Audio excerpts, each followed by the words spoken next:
interesting story because it actually involves two people that went missing. So the case starts in Silver Plume, Colorado, very small town of 200 people. It's September 7th, 1987. Tom Young was a gentleman who owned a bookstore in this town and right on the main street of the town. And he decided to go hiking the same mountain that Keith hiked on. And he took his dog and disappeared. No one had ever seen him again. So now fast forward to, and we'll get into what happened to Tom in a second. So now fast forward to the summer of 1988. So Keith is now 48 years old, and he's telling everyone in Chicago that he wants to go on this 3-month sabbatical to kind of clear his head. He was saying that he was getting, kind of getting overweight. He wanted to write a novel.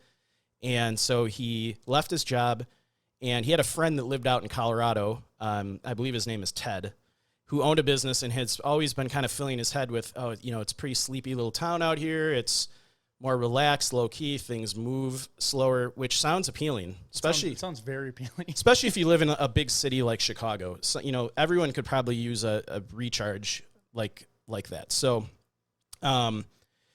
he moves to Silver Plume, and he opens up a little antique store in the same shop that Tom Young had his bookstore in. So little bit of a weird coincidence. I guess maybe it isn't because it's such a small town. It's probably the only the only retail location available. Yeah. So, like we said, his friend Ted Parker already lived there, and Ted owned KP Cafe, and would constantly fill his head with ideas of a slower life and quieter life. So this appealed to Reinhard. So he informed Carolyn, his wife, that he wanted to spend some time in Silver Plume alone and work on his novel. So he goes there, he opened an antique store across the street from Ted's business and planned to permanently relocate himself and his wife to Silver Plume if the business, became a success. Unfortunately, Keith was beset with problems from the beginning. First of all, probably starting a business in such a small town, your chance of failure is a much higher when there's only 200 people in the town, and it's not like this was a big tourist destination. So, even if his capture rate's 50% a month, that's not a lot of customers. Yeah. So, the shop wasn't doing much business. And on top of that, Keith started getting writer's block, and his inspiration to finish this novel started to wane. So, like we said, June 1988 is when Keith opened this shop. And soon after opening the antique store, he soon learned that the previous owner was Tom Young, who owned a bookstore who had vanished 1 year earlier. So when Keith heard about this, he became obsessed with Tom's disappearance. So he actually decided to base his novel on Tom Young. And in the novel, he called the main character Guy Gypsum, which was a composite of himself and Tom. So that's like really eerie. Yeah. I mean, going on the book thing, that's like foreshadowing. So he had no idea what book he wanted to write. He moved to the small town and be like, I want to be inspired. I want to. Yep. All right. So he's like a true novelist. Yeah. And from all the research I did, and I read a ton on Keith, he really did become obsessed with Tom's disappearance. Like it kind of took over his thought process, and it's kind of all he thought about while he was out there after he learned of that. So it gets stranger. Well, if you think about it, that's like the biggest news that town's probably had ever, besides like it was founded and then a guy went missing and they didn't recover him. So yeah, when you're around 200 people and have nothing to do, you sit around the shop and everyone probably talked about this Tom guy who went missing. Yeah. So now it's July 31st of 1988, and there were some local hunters patrolling the mountain wilderness approximately an hour walk from Silver Plume when they found a skeleton propped up against a tree. Not far away was a backpack, a pistol, and the skeletal remains of a dog. So Dave Dauenhauer of the Clear Creek County Sheriff's Department was one of the first investigators to arrive on the scene and said the following. They were up there exploring some territory for the bow hunting season, which was coming up, and they found his remains. Also found at the scene was a revolver. In subsequent investigations, we found out that Tom had purchased a gun approximately 4 days before he was last known to be in Silver Plume. As far as the authorities were concerned, the Tom Young case is closed and is being ruled a suicide, both by the coroner's office and the Clear Creek County Sheriff's Department. So they had also both found the skeletal remains of the person and the dog had one shot to the head. All right, so I think he went up there, shot his dog, shot himself, sitting against a tree, and yeah, exactly. That's all she wrote. But this didn't sit well with the locals in Silver Plume. So obviously, 200-person town, everyone probably knows everybody very well. I'm sure they all had an opinion on what really happened. Yeah, and people were not convinced that it was a suicide because they said Young, treasured his dog. His dog was like a family member and beloved by Tom, and they said he would never have killed his own dog. He would have left it with somebody else or at a shelter. He would never have killed it. Yeah, don't people who actually commit suicide, they typically give away their belongings. Mm-hmm. Like they're like typically, obviously there's things that are outliers to that, but they'll give away the things they care about most. And if he actually loved his dog, he wouldn't want to kill the dog too. So I could see where that mindset is. Yeah. Sure. So, a lot of the people in town were very convinced that something else happened to Tom. So let's fast forward to August 7th of 1988. So now, Keith, especially now after they have found the body of Tom and his dog, Keith started telling, residents of the town that he wanted to, climb Pendleton Mountain. But most people weren't taking him serious. I think he wanted to, a lot of people said he was kind of trying to morph into Tom to kind of like, he was like investigating the case. He was like kind of trying to become Tom. Okay.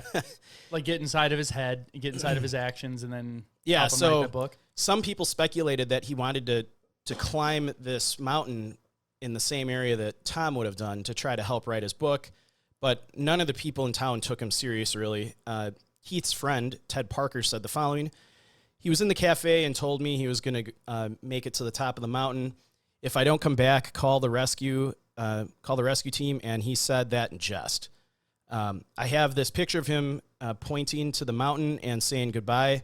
And that was the last time I saw him. So, from what I read, this mountain is not something that, it's a little harder of a hike than just, an average person who has no alpine hiking experience.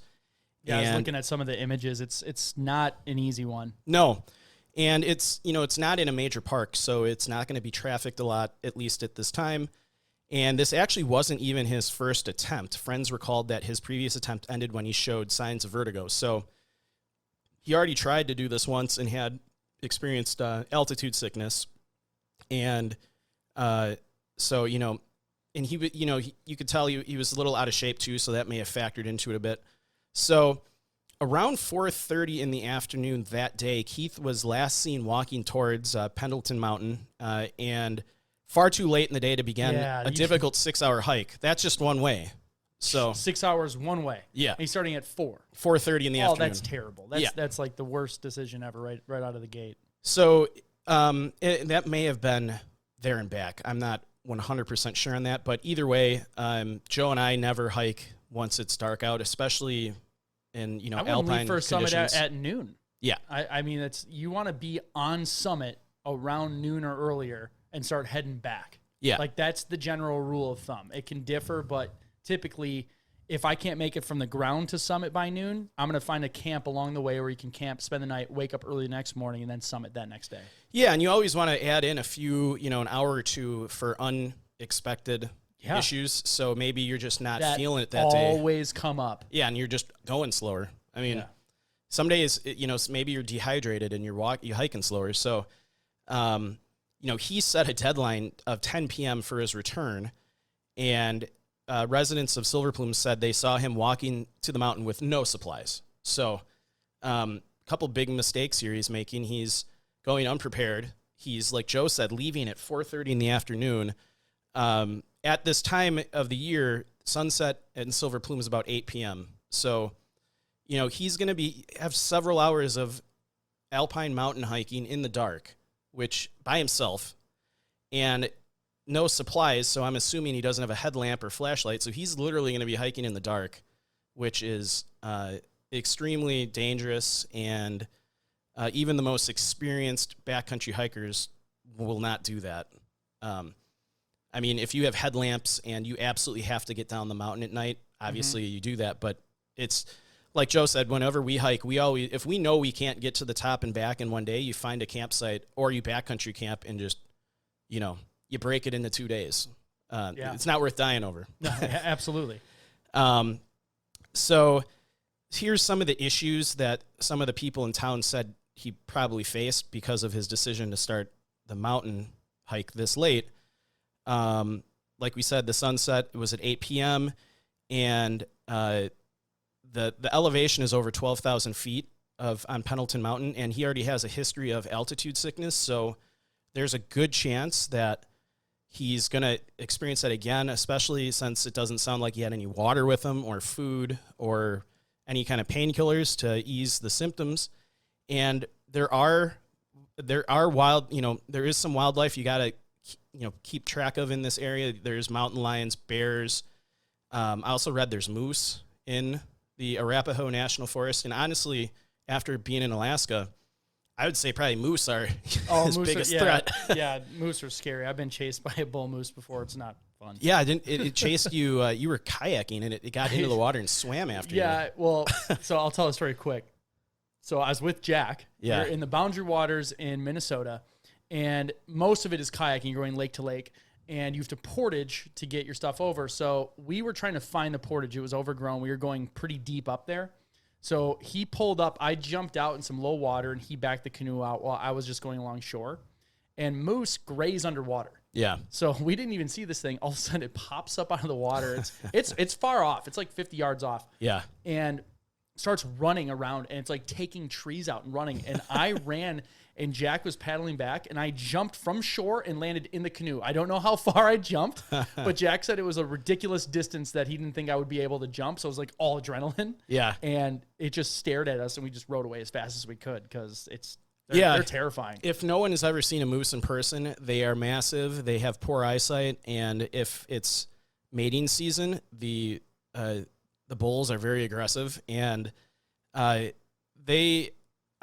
I did my Alaska trip, I was researching moose, and moose are actually the biggest threat to people and have caused the most injury and death in Alaska over grizzlies. Yeah. Because there's just so many of them, and they're unpredictable, especially during mating season. So, and people don't understand that. I saw several people in Alaska getting incredible. There was a cow. I think that's what the female version's called. Yeah, right? I don't know. Sure. Yeah, there was a female moose with one of her babies off the side of a trail, and people are just standing there 20 feet from it taking pictures. And we were on bikes, and we just kept riding. We're like, that is incredibly It's dangerous. the same thing as a mom bear with the baby. It's Yeah. Like, they're going to protect the baby, so, like, you need to back off. Yeah. So that's our little sidebar there. Yeah. So, so obviously, like we said, Keith started hiking late in the day to summit this mountain, and that was the last time anyone would see him. So on August 8th of 1988, a massive search and rescue operation kicked off. Some people have said at the time this might have been the largest search and rescue operation in Colorado's history. I'm sure there has since been larger. Yeah. But, helicopters began searching for him. On the ground, they had more than 125 people, dozens of trained dogs combined, or combed the pretty difficult terrain. So here's a quote from Charlie Szymanski, who headed the Alpine Rescue Team. He said, "The Reinhard search was like looking for the proverbial needle in a haystack. This haystack is 3,000 vertical feet of 60-degree slope. This was about as difficult a search terrain as we cover. We were at a real disadvantage because Keith went into the mountains wearing no more than blue jeans and a flannel shirt and tennis shoes. Also, don't ever wear tennis shoes hiking. Get a proper set of hiking boots when you go hiking. Ankle support, protection, yeah. Yeah. And the nice thing with hiking boots is they're usually waterproof. Yeah. So if you go into water, your feet won't be soaked. So he goes on to say he had no backpack, he had no equipment. A typical subject of a search will leave lots of clues for us to trace. Keith didn't leave many clues. He didn't have many with him to leave behind. So that's a really interesting factor that just makes it incredibly harder to find him. He had nothing with him. I mean, yeah, like we always say, usually they look for like a backpack or a tent or, hiking stick or anything that they might have had. So Keith had nothing. Yep. So his friends also helped with the search. They searched his business and found a newspaper next to his computer mentioning the discovery of Tom's remains. So like I said, Keith had become obsessed with the disappearance of Tom Young. And they also searched his computer, and they found the following words: Guy Gypsum changed into some hiking boots and donned a heavy flannel shirt. So this goes back into me saying that he was kind of becoming Tom Young. So, yeah, just an interesting... He should have actually done the hiking boots part. Yeah. But... Yep. So on August 15th, 1988, this is an approximate, it's about 7 days after the search started, authorities called off the search. Like I said, it led to one of the biggest searches in Colorado history, on the ground and in the air. And Joe, we've seen this happen in other searches. They called off the search after a Cessna helping with the search crashed, killing one of the passengers. So this has got to be the fourth or fifth case we've covered where one of the search aircraft have gone down. Yeah. And I know some people will bring up conspiracy theories and, kind of go to the paranormal route. We're not going to go to that route with this, but it's just strange that these searches, that when they don't find anyone, that also they have issues with the aircraft going down. Yeah, I would love to talk to a guy who flies in the mountains a lot, because I feel like those Cessnas, they're flying low. Mm-hmm. If you get like weird drafts off the mountains and stuff, could probably like drop your altitude quicker than you can recover. I don't know. We talked about you know more about planes than I do. I don't know anything about them. Man, we should get my dad on the podcast. Yeah. But we talked about in that episode about the Nevada Triangle with Steve Fawcett that when you get close to mountains, it can create these kind of like vertical, I don't know what we called it. They're kind of like circular waves of air, and it can cause a plane to lose altitude very quickly. Okay. Or to stall out if they're trying to climb. So, and like we said, weather in the mountains is super unpredictable. So if these people aren't experienced in mountain, I'm assuming if they're participating in a search in the Rockies that they're experienced flying around in the Rockies. Yeah, but again, if you're low in one of those hits and you lose lift, yeah. If you're too low, I mean, no Steve recovery. Fawcett was a very experienced pilot, and that was one of the theories that happened to him. So, So now this is as of 2018. So the Clear Creek County Sheriff's Office still has an open case on Keith. Lieutenant Steve Gramillion of the Clear Creek Sheriff's Office told CBS 4, there's too many possibilities and not enough evidence to determine what happened. So they go on to say, in 30 years of operation, the Colorado Alpine Rescue Teams have found every single person they've searched for. However, they discovered no trace of Keith. Some have concluded that Keith Reinhard and Tom Young were murdered, noting that both men rented the same space to run their shops, and perhaps they both came across information someone didn't want them to know. So with that little nugget, I think we'll start going into theory.